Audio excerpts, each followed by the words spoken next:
Olá, meus amigos, você vai assistir mais um corte do podcast Papo Informativo. Não se esqueça de se inscrever em nosso canal, ativar o sininho de notificação e deixar o seu like.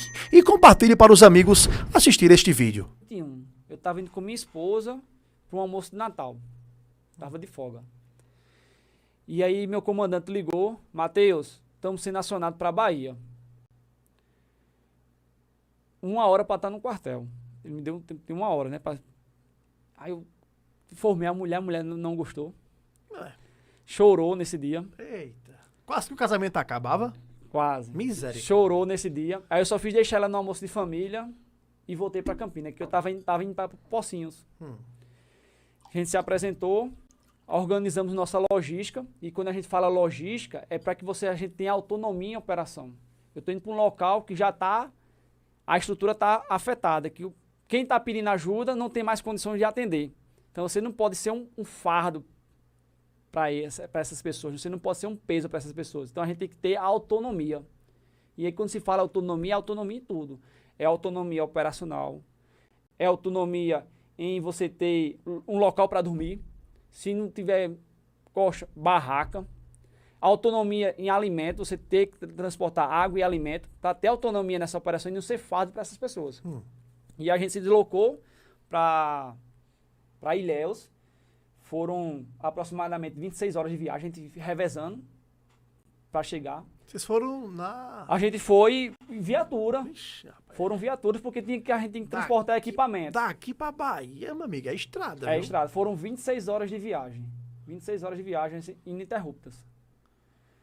E aí quando a gente chegou, nosso primeiro local foi Ilhéus. Nossa primeira missão era levar alimentos para uma comunidade. Então a gente começou ali por volta de 8 horas da manhã.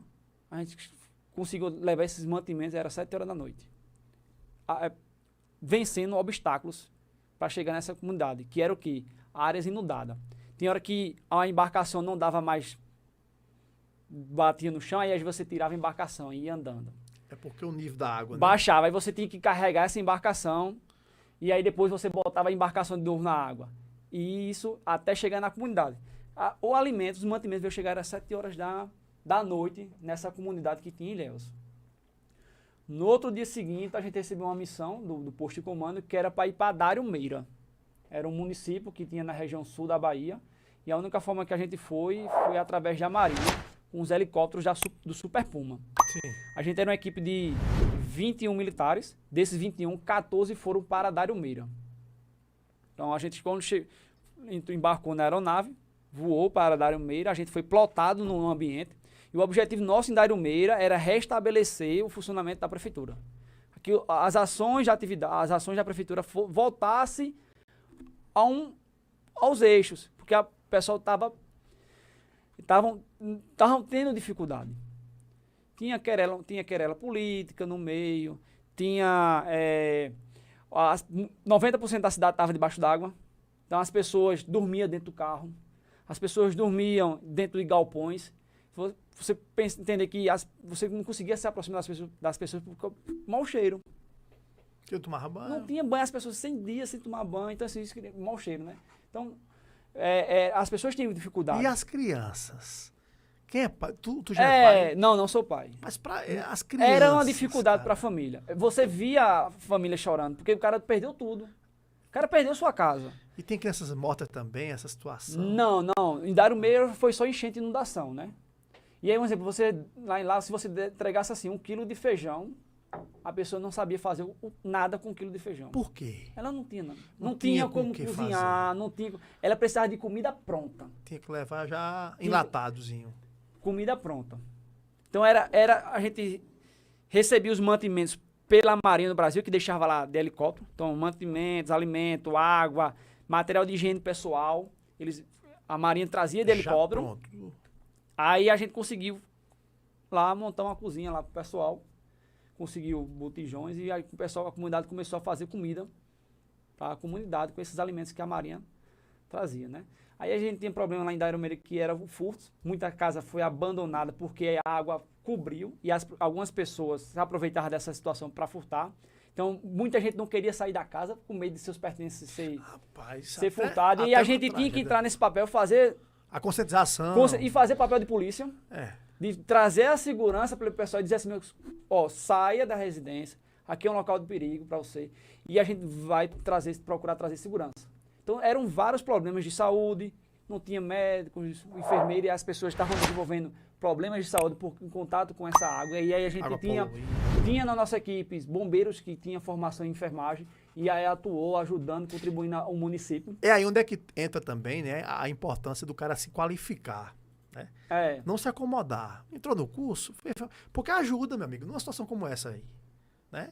Exatamente. É muito importante. Aí a nossa equipe, a gente tem um enfermeiro, um bombeiro que era enfermeiro, e ele atuou, ajudou no posto de saúde dessa cidade. A gente passou 2 dias, a gente dormiu lá, em Dariumeira, até restabelecer a atividade do município. Quando o município se organizou, né, aí a gente saiu. E as feiras? Então, no início a gente teve um problema com as comidas, porque quando a gente entregava para as lideranças daquele município, algumas lideranças políticas, eles só estavam dando alimentos para o seu grupo político, para seu curral eleitoral. Os apadrinhados. Então a gente percebeu que estava tendo esse problema e que pessoas que estavam na cidade não estavam recebendo alimento. E aí a gente passou a gerenciar isso. Então a gente recebia o alimento, não entregava para esse pessoal, a gente já ia no local, na residência da pessoa, onde a pessoa entrava e entregava em mãos. Rapaz, a classe política do Brasil, me perdoe, mas tem muito, não todos, eu não vou generalizar, mas 90% são câncer desse país. Então a gente teve esse problema em Dariumeira, né? Dariumeira, numa cidade? Dariumeira. E também a Bahia, o meu cunhado jogou lá em Ilhéus, inclusive em 2022, eu acho que ele jogou lá. Lá não tinha condição de jogo. No pós, né? Porque devastou a cidade toda, meu cara. Assim, a água, como você falou, destruiu não somente as casas, tudo, até gramado, tudo lá. Eu fico a dúvida, como é que faz para poder esvaziar? O trabalho para esvaziar, assim, diminuir o volume de água. Não, espera que esse volume ele flua normalmente no rio até chegar no mar, né? Não tem nenhum produto que ele sugue essa água, não. É porque, no caso da Dariumeira, ele foi construído entre 2 rios. A cidade ficava... A cidade, um lado é um rio, do outro lado é outro rio. Aí quando os 2 rios subiram o nível, cobriu a cidade. Mas cobriu, você só ficava o telhado. De cobrir e ficar só o telhado. Entendeu? E aí uma parte que a gente pode tocar nesse assunto. A importância de se ter a conscientização de não construir residências muito próximas de rios. Principalmente, né, eu não sei lá como é a geografia, se é acidentado, se não é, né? É a questão de deslizamento de terra. Pronto. Sim. E de deslizamentos. Sim. Está associado ao quê? A gente tem um crescimento urbano nas cidades, associado a uma ausência de um código de obras do município, de uma fiscalização do município, e a população que não tem acesso ao poder aquisitivo, que não por causa da especulação imobiliária, ela acaba se submetendo a áreas de risco. Né? Se eu tivesse um código de obras do município, se eu tivesse fiscalizações do município e identificação de áreas de risco, o município não permitiria que aqueles locais não fossem construídos. Mas aí não há esses itens, né? Não acontece a fiscalização, não há um código de obras em relação a onde deve ser construído, não há um acesso à habitação popular para essas pessoas, e aí acaba que elas se submetem a essas áreas de risco. Tu lembra da favela da Cachoeira? Sim. Pronto. Ali é um clássico que foi construído, eu acho que foi no governo Cássio, construiu o bairro da Glória. Mas ali também, quando chovia, meu amigo, velho, desligamento de terra ali era mato. Era ali a Cachoeira era uma área de risco. E aí o município teve que entrar para tentar sanar, e sanou, né? Tirou aquelas pessoas daquela área e colocou. Então, desastre no Brasil está associado ao quê? Ou a falta de chuva, ou a falta de água, sim, ou excesso de água.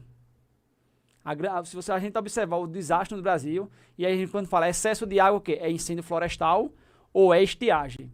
Os incêndios florestais, a maioria dos incêndios florestais, a gente chama arco de fogo. Sim. Começa lá no Acre e ele desce até o Mato Grosso do Sul. A partir de junho, e vai mais ou menos até novembro. Essas áreas, Acre, Rondônia, Mato Grosso, Distrito Federal, Mato Grosso do Sul, eles são suscetíveis a incêndios florestais. E a gente chama de 30-30-30. Por quê? Temperaturas acima de 30 graus, umidade relativa do ar abaixo de 30%, velocidade do vento acima de 30 km por hora. Esses 3 fatores juntos, aquelas áreas estão propícias a incêndios florestais. E aí, por falta de água, né? Então eu tenho um arco de fogo, que isso acontece todo ano no Brasil. Todo ano. De junho a novembro, esses estados eles são propícios a incêndios florestais. E aí acontece um projeto, existe um programa do Ministério da Justiça, por meio da Senasp, que é a Secretaria Nacional de Segurança Pública. Ele contrata bombeiros militares de outros estados. Ele convoca bombeiros militares de outros estados para reforçar esses estados. No caso, tu já foi. Aí eu fui e passei 30 dias no Acre.